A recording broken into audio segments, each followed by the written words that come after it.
Welcome to the Nick Blevins Family Ministry Podcast. Our goal is to help you maximize your church's potential. You'll hear from top leaders in children's, student, and family ministry about the principles and practices they use. Now here's your host, Nick Blevins. Hello, everybody, and welcome to episode 2 of the Family Ministry Podcast. And all I can say is, wow. We just launched this publicly with the first episode where I interviewed Elle Campbell, and we talked about small groups for students and partnering with parents. And it has just been humbling and exciting and a little bit crazy as this podcast is launched. Normally, new episodes will hit 1 week apart, so they'll post new every Tuesday morning. But today we have episode 2, so back-to-back days here right in the beginning. And I just want to say thanks. Thank you so much. Many of you have already listened and subscribed and shared it with friends.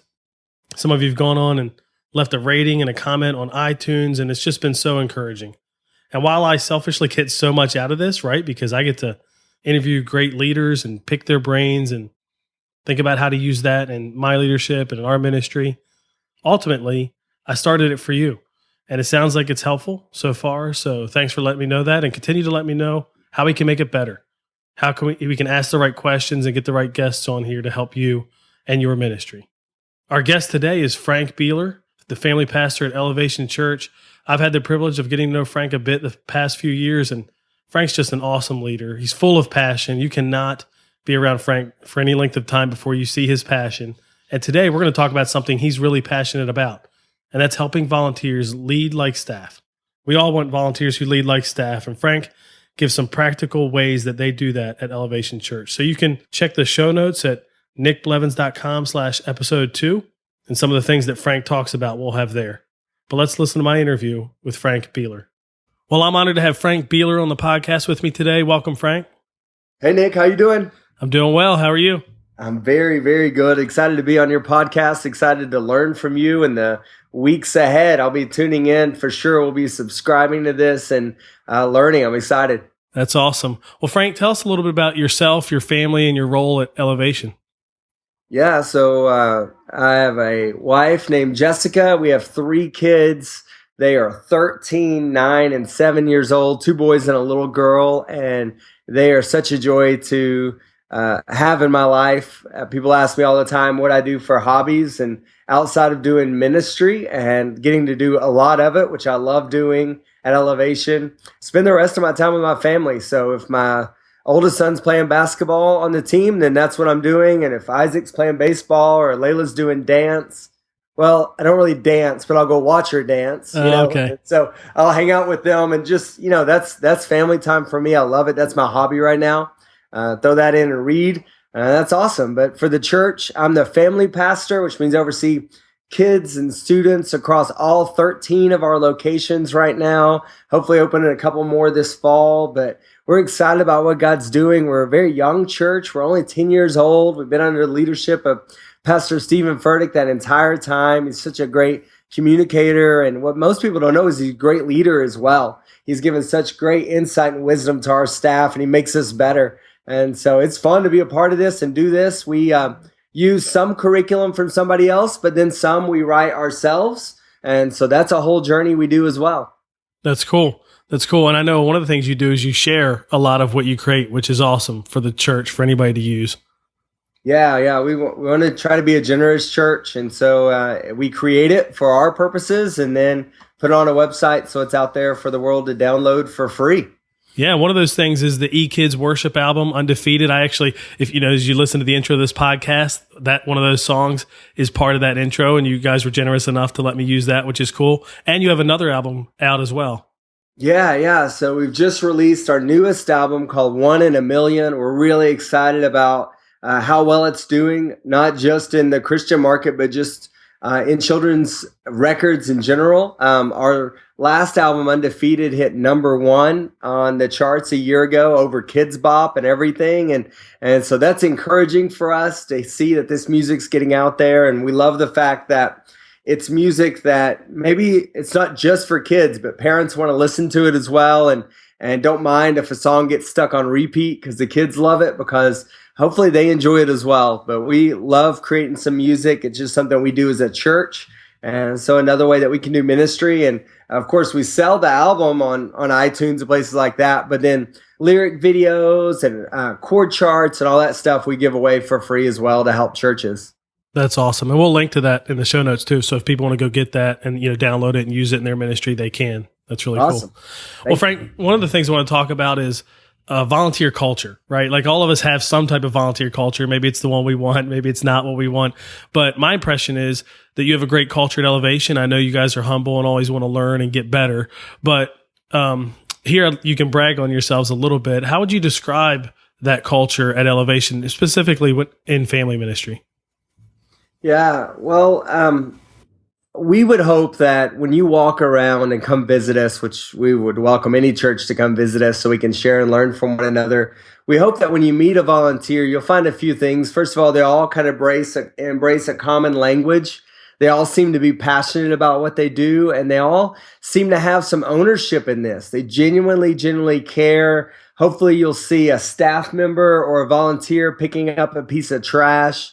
There's no space in our culture for, hey, that's not my job, because we all kind of own all of it. And we found that over time, one of the things that's made it unique for our volunteer culture is that our volunteers can communicate vision. They don't just receive it, but they've learned how, under Pastor Stephen's leadership, to be able to communicate that to others. And so you can meet people that you would swear were on staff.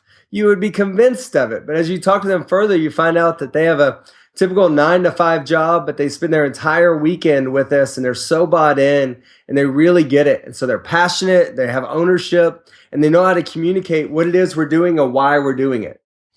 That's good. In fact, I know with our staff, we've been talking a lot about communicating vision and vision buy-in and what levels. Like we have, I don't know if you guys have this, but we have a leadership pipeline where we give different names to different levels of leadership. And we'll talk about, well, at this level, they should get the vision and be able to understand it. At this level, they should be able to communicate it. And you're saying your volunteers can communicate it. Can you talk a little bit about how they have learned to do that? Is that in specific trainings? Is it just leak all the time? What does that look like? Yeah, so part of it is, our team meetings that we have every single week with our volunteers and family ministry and across the church. We all use the same language. We all use the same titles for the different volunteer roles throughout the church. So we're in common language there. We do have something called our code. You can see that on elevationchurch.org. You guys can reference it in the show notes. But it's just 10 values of what we do as a church that we believe is something that we can kind of unify around, that help us make decisions around what we do and who we are. And so it's a way for volunteers and staff, certainly staff and high-level volunteers have it memorized, but all volunteers have been exposed to it. We're constantly going back to it, whether it be anything from Jesus is the center of everything we do to we think inside the box, was just a way to say, let's be creative by embracing our limitations and know that we can't do everything, but what we can do, let's do it well. We have this whole language of we can do more by doing less. We want to be known for what we are for. This helps our volunteers with the language we use. So when we talk politics or anything inside the church, it's about what we're for, not what we're against. If there's some kind of political issue or hot topic issue in our city, helps people know what we do. And so now if a volunteer or someone were to speak negative about something happening in the city, we can then address that by saying, no. We take a posture of being known for what we're for, not what we're against. So when the news calls, they want to interview a volunteer, what's your all's stance on whatever it is?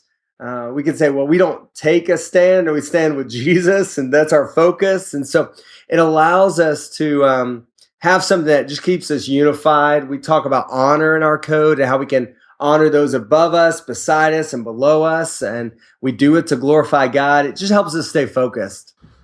That's good. That's good. I think I've learned a lot of churches, one of the things that helps them kind of stay focused, keep their culture the same, is values. And it sounds like the code are kind of like your values. Do you have like a regular system for how you communicate them? Hey, every month we talk about one and we talk about it at our volunteer circle ups, or is it more organic? How does that work? So it's probably in the middle of what you just said. So there's full expectation that there's a system in place, but it's one of the few things that we don't mandate centrally. So each campus pastor kind of gets a feel for what's going on in their area where they're struggling. So maybe if it's a newer campus, they may be teaching this whole idea of we are contributors, not consumers, and that we all jump in, we all help. You don't just sit back and soak this thing in. And so they may be teaching that because people may be coming from other churches or past experiences where that's not necessarily the case. And so they may need to focus on that, where somebody else maybe they're a smaller campus and they're believing God to do some big things. So maybe they lean in on the value of we believe big and start small. And so they may focus on that for a whole season. We're fine with that. Ultimately, making sure we weave this in together. We do share so that. So it's just a simple way for us to share like a testimony or a story, but we pick one that we share across all the locations each week. And basically it's a way so that comes from the idea of we do this so that this can happen. And so it's a great thing for us to all point to. And so it reminds us why we have a TV ministry or campus ministry, or why we're expanding, or why we give. And so it's this unified story that we all know. So then if you run into somebody from another campus at Target, at least they know this one story. Isn't that crazy how God used this family in this unique way? And so that's happening in all areas. So kids, production, we're all sharing the same story every week outside of what happens in the pulpit, just constantly unifying us. Okay, and you're sharing them, I guess, at like volunteer circle ups or meetings or huddles or whatever that takes place maybe before a service. Is that what that looks like? That's exactly right. And we have our circle ups or huddles, whatever you call in your ministry, by area. But before that happens, each campus has a volunteer rally at least a couple times a month where they bring all the volunteers together on a Sunday morning or Saturday night, depending on when their experiences are. And we all meet together, not for worship, but just to talk, get a little vision for the campus pastor. So it's not, well, the kids ministry, they're doing something else. So they're kind of doing their own thing, but they're keeping in touch. We're constantly bringing all the volunteers together for these huddles that are a little bit bigger, but it makes sure that we're all hearing the same thing the same way. That's cool. And I imagine it also helps people kind of keep the church unified. I'm fighting for that ministry, even though I'm not serving that ministry. Like I know what's going on. Kind of everybody on the same team. I'm sure it helps that as well. Yeah, certainly, especially with like kids and students, because now we're championing all the age groups, not just hearing about the one age group that affects them directly, but also production who may not even meet the volunteers and kids. They may not even meet the volunteers that are actually working with their kids because they drop off early, pick up late. So it gives a chance for us to realize that we're part of something bigger and there's a lot more people serving, because sometimes it always feels like we don't have enough volunteers and other people aren't jumping in to help. But when you see all the volunteers huddle together on a regular basis, it reminds you a lot of people are pouring their life into this, and it kind of reaffirms what we're calling and what we're doing. That's great. And you mentioned, that sometimes if you came to a campus, you might think that a volunteer person is staff by the way they're leading and talking and all that kind of stuff. What's a specific example of someone who could maybe fill that role in family ministry that I wouldn't, if I came, I would think they were staff, but this is their actual role and it's a volunteer role?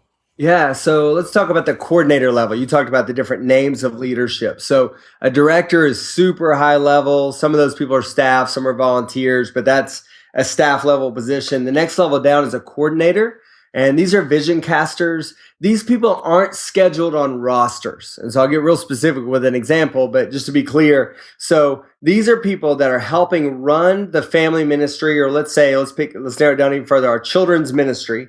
A coordinator is someone that helps run that area ministry, but they're not fulfilling a role on the weekend with kids. So they're not in the classroom doing a teaching. They're helping to make sure everything runs smoothly.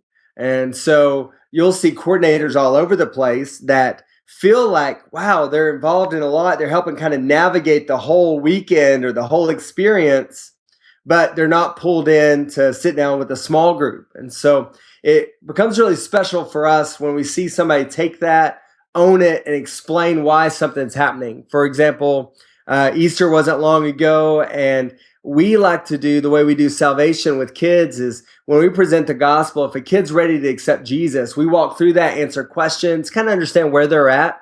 But instead of praying with them in that moment, we wait till their parent comes and picks them up. And we invite the parent to pray with us, with their child, or they can lead the prayer. We have printed out prayers. or let them know their kid's asking a lot of questions, but they don't seem to be quite ready, and give them a resource.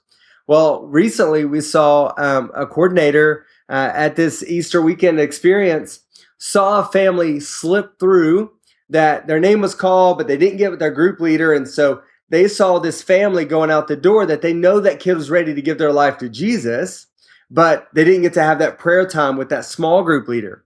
And so this coordinator made the decision to empower somebody else to take their post of kind of de-greeting families, ran out to catch that family, bring them back in, and kind of meet them in this impromptu hallway because this mattered so much.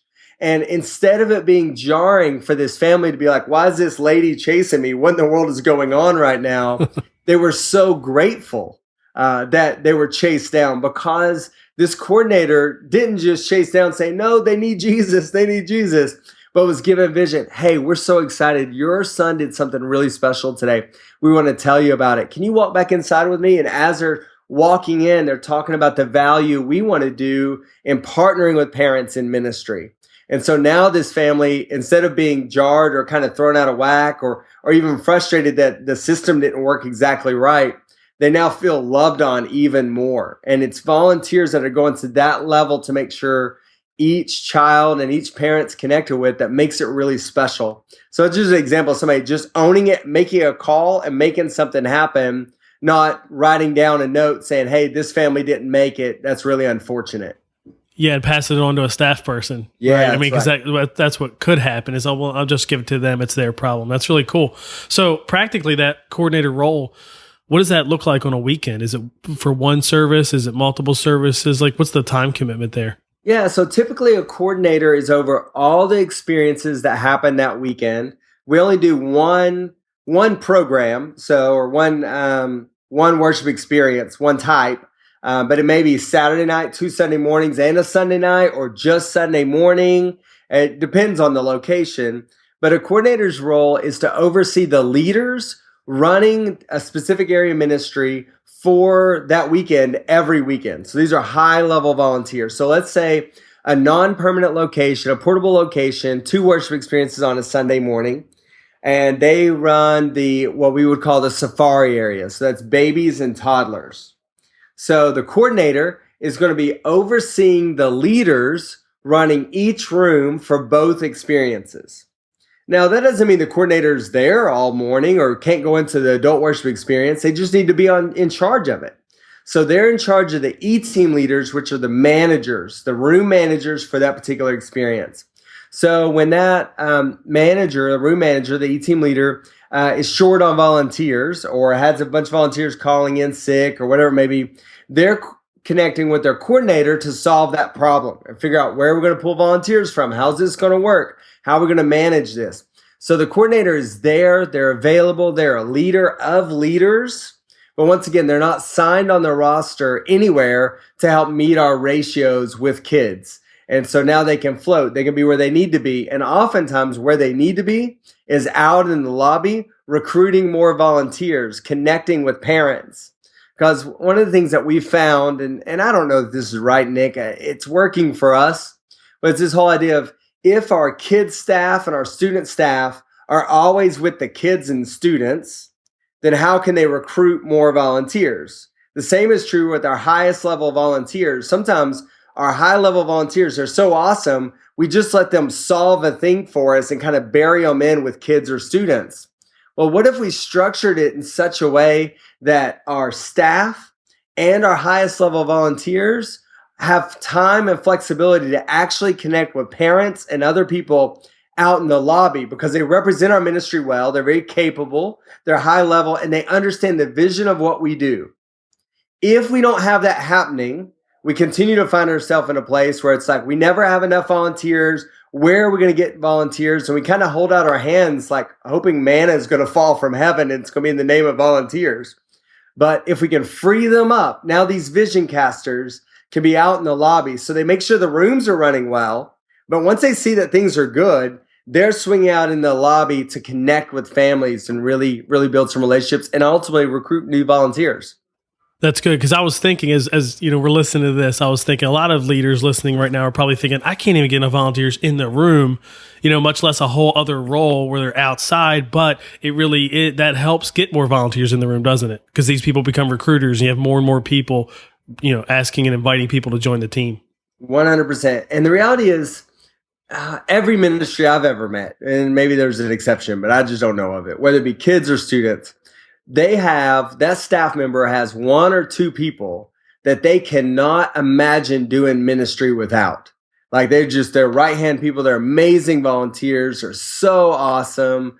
You can't imagine doing without them. Well, what if you were able to make some space for 3 or 4 or 5 more volunteers that operate at that level? Not that you have them right now or could even find them, but just build your structure in such a way that there's space where you're looking and constantly trying to find people to meet that role. So for us in a non-permanent location, let's say up to 1,200 in total attendance, we will have one part-time, probably transitioning at this point, full-time staff member for our kids and a volunteer director for students at that size campus. So not much staff at all, really lean. So we need lots of coordinators. So we will have 9 coordinator roles among kids and students, 2 more for students and 7 more for kids that are open. So when we launch a campus, we have this staff member role for kids, this volunteer staff member role for students, and 9 of those right-hand people you can't imagine doing ministry without. We have openings for those. And hopefully we can fill 2 or 3, but there is a weight and an accountability to make sure that we fill those other high-level volunteers, that we're developing that level and making sure they're not on rosters. So if you're marked at the coordinator level at a campus, we're then taking a look to see, are they always getting pulled into a room to solve ratio problems, or are they able to recruit? So it's kind of the chicken and the egg principle, right? Do you get the great volunteers who can recruit more volunteers first? Or do you not have enough volunteers and so you're trying to make it work? Well, then who's recruiting? At some point, you just have to make space in your org chart for those leaders to rise up. But if it seems like a particular children's pastor who has 2 right-hand people that they love and they hang out all together all the time and like that's their thing, it doesn't appear that there's space for other great leaders to step up and take some ownership. Yeah, that's good. That's really helpful. And I think it's almost like you have to step out on faith and recruit that coordinator level person, get someone to come alongside you there, even though you might have some holes in the rooms, right? And then hopefully that can help fill them, as opposed to just continue to fill that first level of volunteer roles. Yeah, because your volunteer turnover is going to be so high if you don't have people that can care for them and continue to recruit and keep getting you into a good ratio. Your turnover is going to be so high, it just you never get relief. Yeah. And so you have to at some point make some space for a few other vision carriers or coordinators to help, or at least that's what we think. Yeah, and that those numbers you shared with the 1,200 person campus and the coordinator numbers, those are real numbers, right, off of your planning sheet. And so that is very lean staff wise. Now I know being multi-site, there's some. Do you have like a central model where certain people just work in a role that helps support all campuses? Is that how Elevation is structured? Yeah, that's exactly right. So we do have a small central team of 4.5, so 4 and a part-time, actually 3 full-time, 3 part-time. Yeah, 3 full-time, 3 part-time, central staff members total. They're the people that write curriculum, edit curriculum, send out systems standards, mention values, things like that. By the way, in our kids ministry, outside of our code, we have 4 other values that are kind of filtered that are kids specific. So we can mention those in the show notes too. So they'll have those. But we make sure that those things are happening. So our people that are serving on the weekend aren't worried about selecting curriculum or anything like that. So that does allow us to run pretty lean. But that scenario I just gave you is happening at 7, 8 campuses right now today. That's awesome. And even with support at the central location, still, that's really lean staffing. And obviously the way you're getting it done is by empowering volunteers to serve in big ways, right? With big commitment. That's good. 100%. And just to get on a soapbox for just a second, if you're running lean on volunteers, but on the flip side, you're writing your own curriculum or spending a lot of time editing somebody else's curriculum, I would challenge you to think you're probably working on the wrong things, because without the right number of volunteers, you can't execute the curriculum at the level you want to anyway. And so I would rather take a curriculum that, yeah, maybe it's not perfect or it doesn't fit exactly. Use it as is. Don't make any changes to it, and get your volunteers to a place where they're healthy and they can build relationships and make connection. Then, well, we're really working on our curriculum. We're making it really, really good for the volunteers that we don't have. But when we do get them, they're going to love it. Does that make sense? It does. And I would be on that same soapbox with you, because I see, and you probably see this too, and you guys have probably done quite the opposite, which is I'll see children's or even student ministers spend a lot of time on that stuff that they could, like curriculum, buy or outsource, so to speak. And I get it, because a lot of times it's what they're passionate about. But at the end of the day, that may not be what the best use of their time is, or the resources the church has to lead children in student ministry where they are. Like you're saying, the best use of time might be leading volunteers. Yeah, 100%. It may be their passion, but if we're going to lead the church well, we're going to lead it through other people. And I believe that a lot of times people start working on curriculum and get really hands-on in curriculum when they're exasperated by the people in ministry. So the people are exhausting. Volunteers are exhausting. We can all agree with that. It has its days for sure. Yeah. And so people are exhausting. So I can control the curriculum. I can put on headphones and I can sit at my computer and I can do it and nobody messes with it. And it's like this thing, it feels like I'm making progress, because sometimes we can be ministering to people or investing in a leader who lets us down. It doesn't feel like we're making any progress. And so those things cause us, and actually ministry pushes us toward things we can control sometimes. And because we can control curriculum, I'd rather spend 6 hours on a video than a 1 hour lunch with a volunteer, because I know what the end result will be. Yeah, that's good. That's a good principle, because you feel like you can check the box too. I finished editing this curriculum. It's done, versus You're never done leading and caring for volunteers. And it can feel like you're, not making progress, but really that's the most important thing usually. Right. It's what we do. It's what Jesus called us to. I can't find a curriculum column anywhere Jesus is teaching, but I see a lot where he's calling people up to greater leadership, calling out their potential, investing in them. Apostle Paul talked a lot about it, right? And so I think we need to spend a little more time with that. And that's something that we do too. We feel the tension of drifting more toward curriculum meetings or improving this, trying to set people up for success.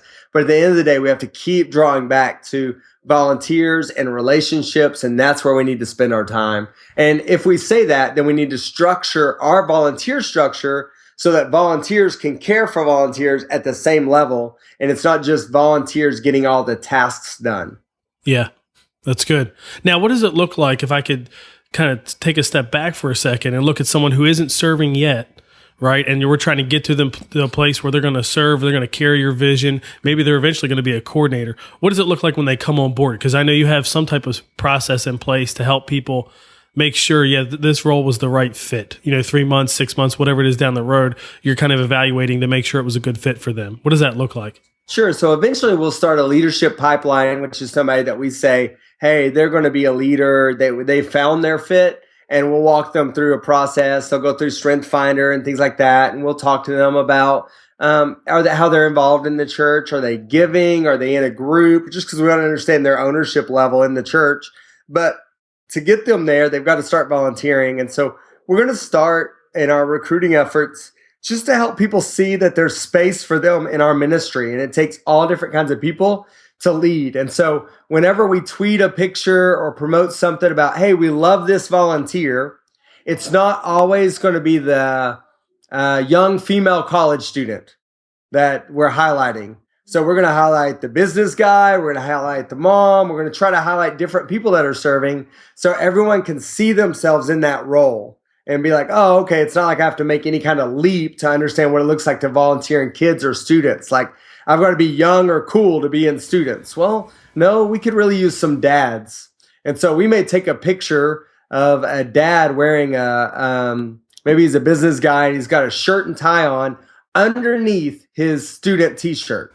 Now, you and I know that when they come serve with students, they're never wearing a shirt and tie underneath their student t-shirt. Yeah. But there's something that communicates visually to say, here's a guy that just got off work and he's got a big priority to get and hang out with these students, there's a space for you. So we got to let them see themselves in that ministry. Then they sign up. We take all of our volunteers across the church through what we call E101, which is just introductory level volunteering. This is where we tell them our story of a church, because we don't want to assume that people know all that God's done in the last 10 years and how it began with such a small group of people and our first weekend, just some history. And then after we talk about some of the milestones, then we get into what they can expect from us as a volunteer and what we expect from them. And then we talk about their sweet spot and helping them find an area to serve. We give some tours, help people narrow it down. And part of it's we tell them where there are opportunities to serve, where we could really use some help because we're growing in an area. And then once we do that, they'll select the area. And then if it's not a fit, we kind of figure that out pretty quickly based on the team leader and coordinator's conversations with that volunteer. So we'll just redirect them. But sometimes it doesn't really come up because people avoid conflict. So they don't really say anything and they just kind of keep doing it because they feel stuck. So 3 months in, we do a renewal process and we ask them to commit for 3 months for volunteering, where we talk to them about their volunteer experience, what they love, what they don't love. And then every 6 months you volunteer forever, every 6 months, we have volunteer renewals. And this is an opportunity for you to renew your 6-month commitment to continue to volunteer in our ministry. Now, just as a side note, a small group leader for students, we may ask for a 3-year commitment for students, but that doesn't mean that I'm sorry, I lost my train of thought. You do the 6-month renewal, even though they've kind of already said we're doing 3 years. 3 years, yeah, because we want to spark conversation. So with this 6-month renewal, it made our teams nervous when we first started it because it's like, what if I lose a bunch of people? Yeah, I bet. What if 30% are like, and I'm done. I'm glad you asked, because I need to take a break. Yeah. Well, what we found was it was best only about sparking conversations. Not many people actually quit. They really don't.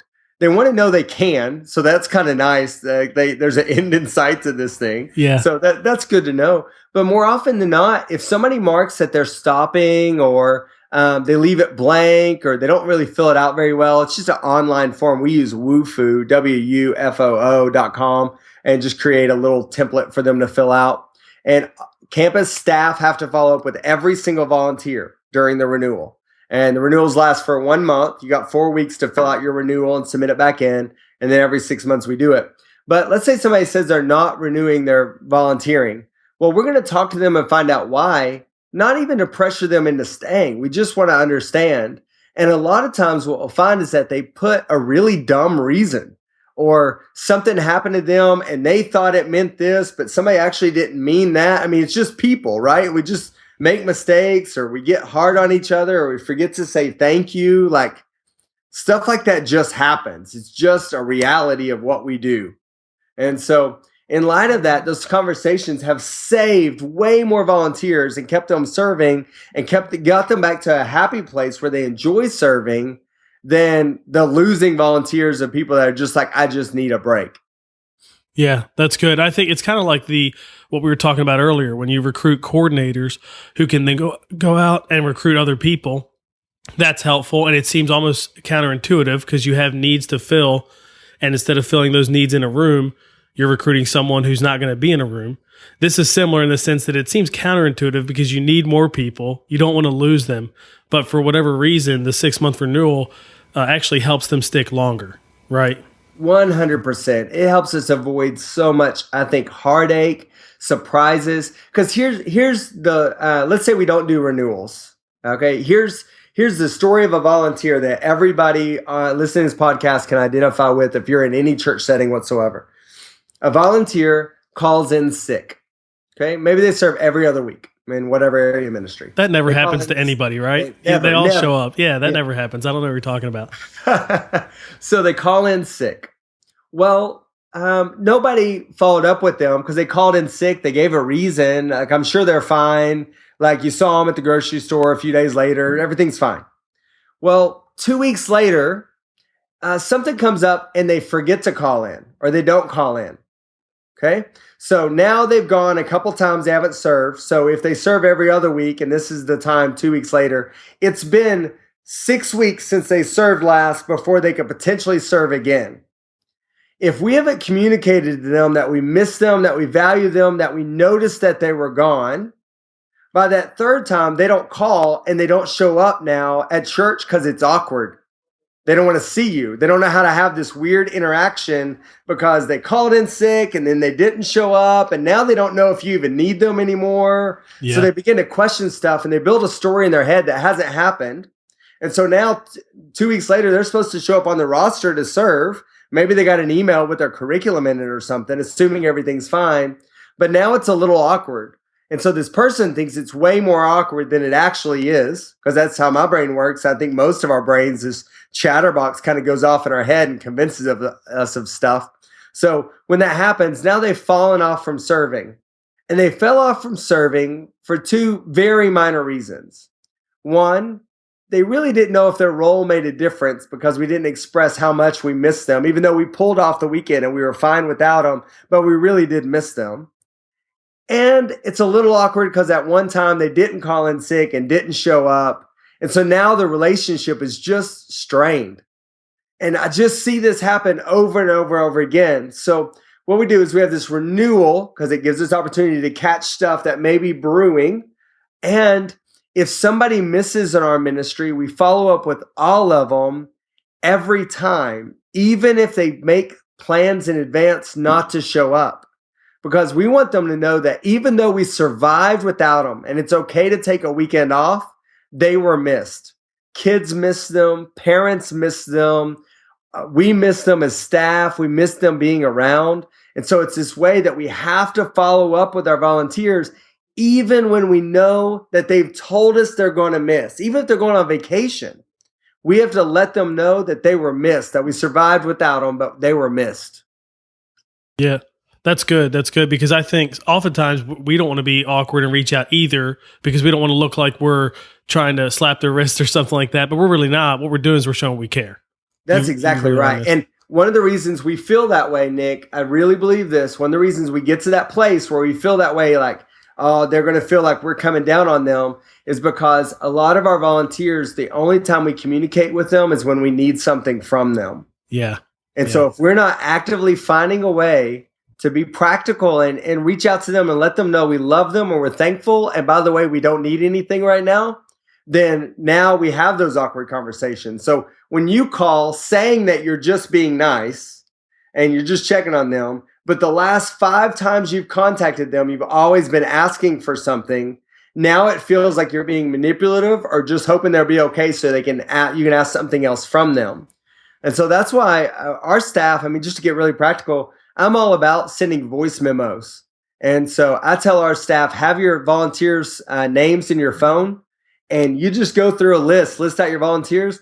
And I tell them, while they're sitting in traffic at a red light or when they're walking into the office, send a quick little 1 minute or 30-second voice memo saying, I love you. We're grateful for you. And I'm so thankful that you're on our team and that God brought you to be a part of this. Let me know if you need anything. Goodbye. I don't need anything from you. I'm not calling for anything. You don't call me back. I just want to let you know you're loved. That's good. That's awesome. And far too often we let that get pushed out. We get so busy. We never do that. Right. And it's ironic because once again, we get in this cycle.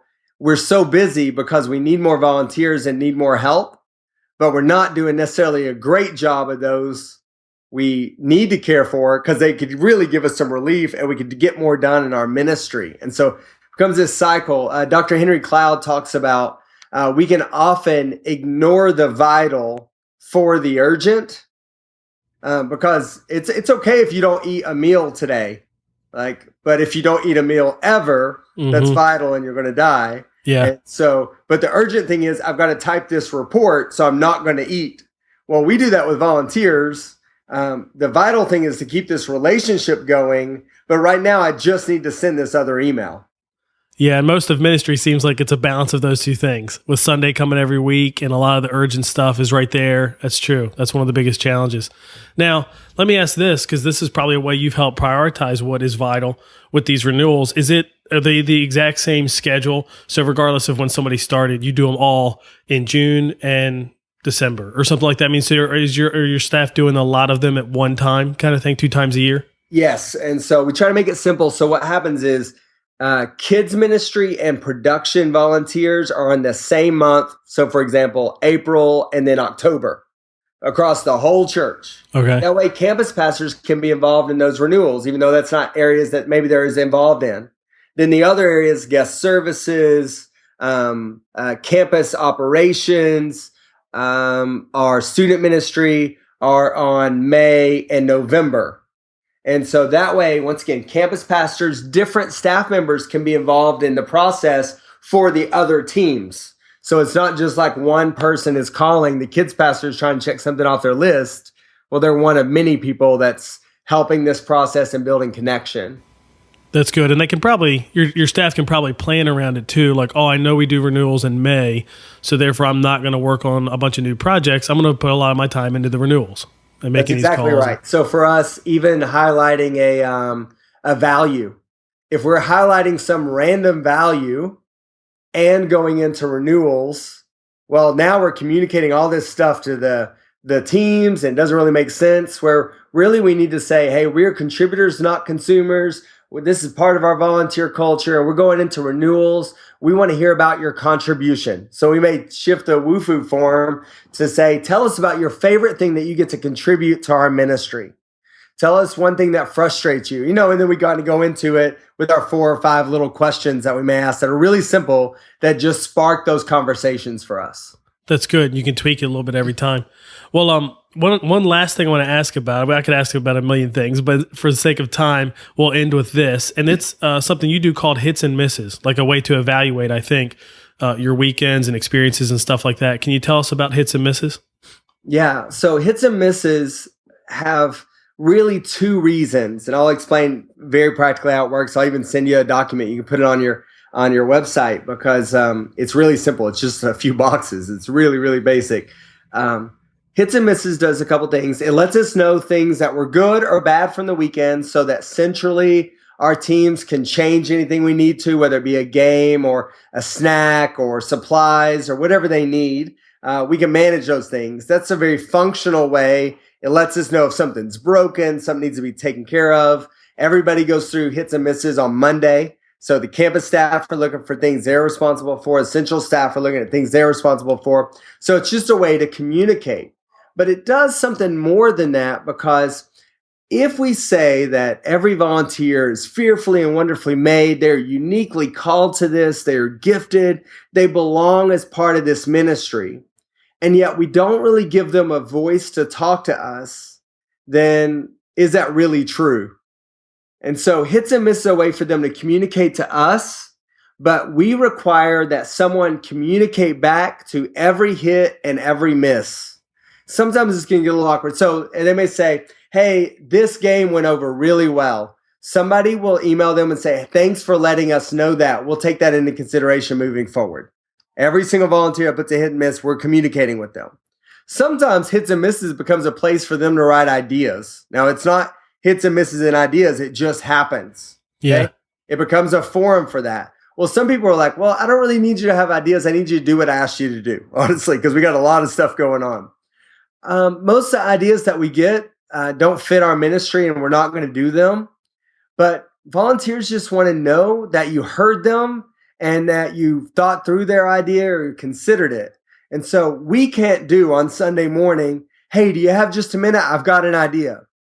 The answer to that question is, no, I don't have just a minute. There's hundreds of people showing up right now. I can't talk about this right now. Yeah.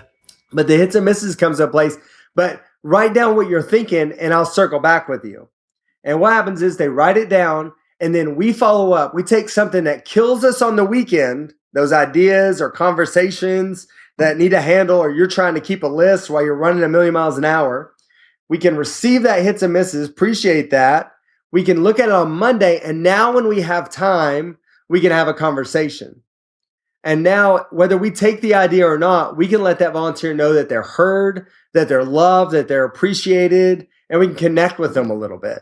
So it's ironic because hits and misses, while very functional and very helpful for us for planning for the future and saving mistakes for the next week or next month, it also gives an opportunity for us to have a dialogue with people that are writing down notes because they're the most passionate about our ministry. So if you have somebody that constantly presents an idea to you and you don't really adopt it because it's not a very good idea or you don't like or don't see how it works in our ministry, but it's awkward and you don't know how to tell them that, well, now you're actually frustrating a volunteer that loves your church enough to want to come up with an idea, but we can't handle it on a Sunday morning. We're just a little busy. But if we put it on paper and we make a commitment that we're going to follow up with everybody that puts something on paper, then on Monday, we're making a connection with that volunteer. We can have the awkward conversation then. It's a little less stressful then, but also let them know how much we appreciate them thinking and keep ideas coming and be real positive. So hits and misses then is something any volunteer could kind of fill out the form, right? That's right. They're given to the team leader, the room manager, but they're placed in a place that any volunteer can make a note. Sometimes the team leader will actually make all the notes on the form and just write who's the one that gave the feedback, so we know. Sometimes it's just supply stuff. I just need some more goldfish, or we're out of size 2 diapers, or whatever it may be. Yeah. So that's not a big deal. We can do that. By the way, I don't know if there are size 2 diapers. I've been so far removed from diapers. I don't know anything about There sizes. are. So, I'm not that far removed. I'm not removed from at all from that. So you're correct. That was accurate. Yeah, that's accurate. You can be thankful that you're removed from that. Awesome. So is it are hits and misses required at any level though? Like do staff have to fill them out each week for their environments or anything like that? So staff receive them. So staff are not filling them out. But every coordinator is required to have one from their area every weekend. Now, you may not have hits and misses from the 9:30 experience and the 11:30 experience and the 5 p.m. That's fine. We don't need that much. But everybody should be writing something from every area every weekend. They're all handwritten and just turned in at the end of the day. It's not a big deal. They are then typed up on Monday by noon and put on this Google Doc that we use, and that's by week. And so we can go back and see if somebody puts this song really doesn't work with our kids and it's at our Concord location, but Lake Norman just said it's the best song ever. Well, for essentially, we can press in on that and find out where the feedback is. Maybe it was the worship leaders weren't there at Concord, and so they had a volunteer small group leader jump up and kind of do some clapping, and it just didn't really go over. We were able to push in a little bit. Does that make sense? Yeah, and you can find out what the real problem is, because sometimes while the feedback can be helpful, maybe it doesn't get at the actual real problem. That's right. And so by compiling it together and comparing the different campuses, one of the benefits of being multi-site, one of the stresses is there's stuff everywhere. You can't look at all of it. One of the benefits is you have a bigger sampling of information and reporting to help you make further decisions. Well, Frank, this has been really, really helpful, full of great stuff. We'll link to a lot of this in the show notes, including hits and misses, that document you have there, which I think would be helpful. Maybe even the renewal. Maybe if we can get some of the renewal questions, that could be helpful too. Sure. That'd be great. So thanks so much for giving your time. Really appreciate it. Yeah, thanks for having me. Wow. I hope you got as much out of that as I did. Frank gave us a lot of great ideas for how to help volunteers lead like staff, and don't miss it. The key is investing in some volunteers who are going to lead other volunteers. So they call them coordinators. At our church, we call them coaches. And you invest in them and you ask them to take on big things, to lead like staff and help you recruit. And like we talked about, you probably want to fill that role, even if it's one person. Pick one person, like Frank said, that you trust, that you lean on in a big way to fill that role. And then you both can help recruit and build the team from there. You probably noticed there were a ton of resources mentioned, so you want to check those out at nickblevins.com/episode 2. There's the hits and misses. There's the volunteer renewal docs. Frank shared kind of the survey they send out to volunteers, a document about the process itself, even a copy of like the report that they use, which is all really, really good. Frank actually wrote an e-single that we didn't talk about, like a short PDF called Fuel Your Recruiting, 5 ways to recruit small group leaders all year long, which I know we all want. I read it. It's great. And it's going to be available on Amazon soon. So what I'll do is when it does come out and it's available, I'll talk about it in the intro to the podcast that week and then link to it there. And I'll also update the link in these show notes. I'd love to hear from you. Email me at nick@nickblevins.com and let me know how this podcast is helping you and what else you'd like to hear about. Who do you want to hear from? What are the topics and questions that you would like to hear about? Next week, we'll hear from Christine Kreischer about a book she co-authored entitled The Volunteer Project, Stop Recruiting, Start Retaining. You don't want to miss this unique take on volunteers and how to leverage kind of the principles in that book to help grow your team. See you then. Thanks for listening to the Nick Blevins Family Ministry Podcast. We hope this helps you maximize your church's potential. We would love to hear stories of how you apply what you've learned. You can do that by leaving a comment on iTunes or in the show notes at nickblevins.com.